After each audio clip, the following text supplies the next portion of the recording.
I'm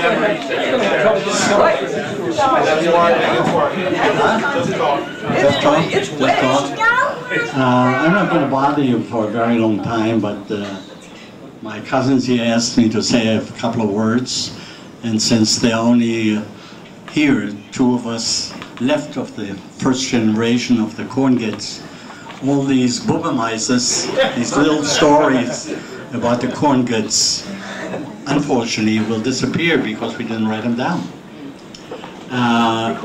This is a little story about three of the Joseph Kornget sisters. I believe number 3 was Gisela, born in Zakopane, and she married into Slovakia, which that time was also Austria. And she married a man by the name of Berger, B-E-R-G-E-R.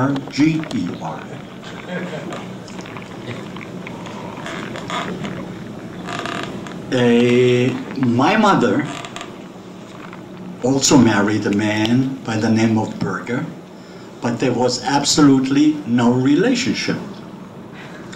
And there was a third sister, as a matter of fact, she was the second Kornget, and she was born in Zakopane. She was, must have been, what, 20 years older than my mother.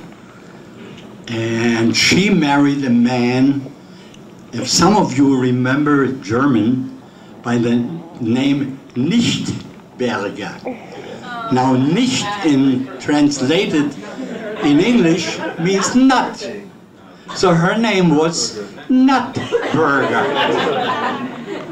Very, very odd. So that there were 3 sisters who married a Berger. Two a Berger and one a Nichtberger, and there was no relationship. The Nichtberger had a son, and she was about the same age as my mother. And he came after, around 1925, to America. And he stayed with Uncle Henry. And he thought he will make his fortune in America, like all of us Europeans thought. But unfortunately, it didn't work out. 2 years later, he came back to Germany. He had a son who was born about the same time I was. So he was basically my second cousin. Got it so far? It's a little confusing. Well, on January 30th, 1933, the Nazis and Hitler threw all of us students and kids out of the schools. We were not allowed to go again to schools with all the other children. And the German community, the Jewish community in Germany immediately turned and started schools for all the Jewish kids in Germany. Now, it was very easy for them because many of the teachers were Jewish and many of the administrators were Jewish. That was in the spring of 1933, and I believe I was in the 5th grade. And we came to school, and we were about 30-some kids in school, boys and girls. That was a first in Europe that boys and girls went to school together, because we were all separated. And in those days, the classes were arranged that the better students were sitting on the benches in the back, and up to the front, the poorer students, because the teacher wanted to pay more attention to the poorer students than the better ones. Well, it so happened that myself and my cousin, who was Heinz Nichtberger, we sat together.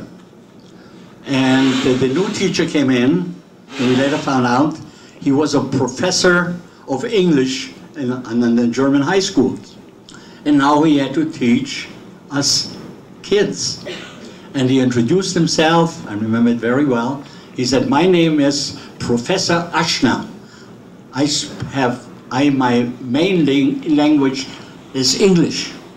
And now I want you to introduce yourself." So there was a guy next to me, and he introduced himself, and I got up and I said, my name is Rudolf Berger. Now my name used to be Rudolf, not Rudolf the reindeer, what's it? But Rudolf Valentino, my mother named me probably after. I said to Rudolf Berger.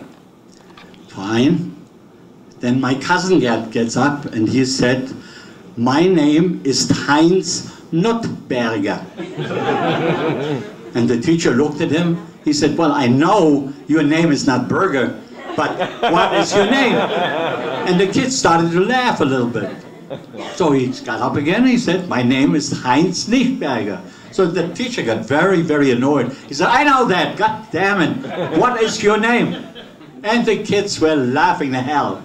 And then he got up again, he said, my name is Heinz Nichtberger. Naturally, he was very disappointed in that, but we explained it to him that his name is Nichtberger, and not only that, we were cousins. So this is the story, a story from my youth, and the three, basically, Berger sisters of the family circle. Thank you.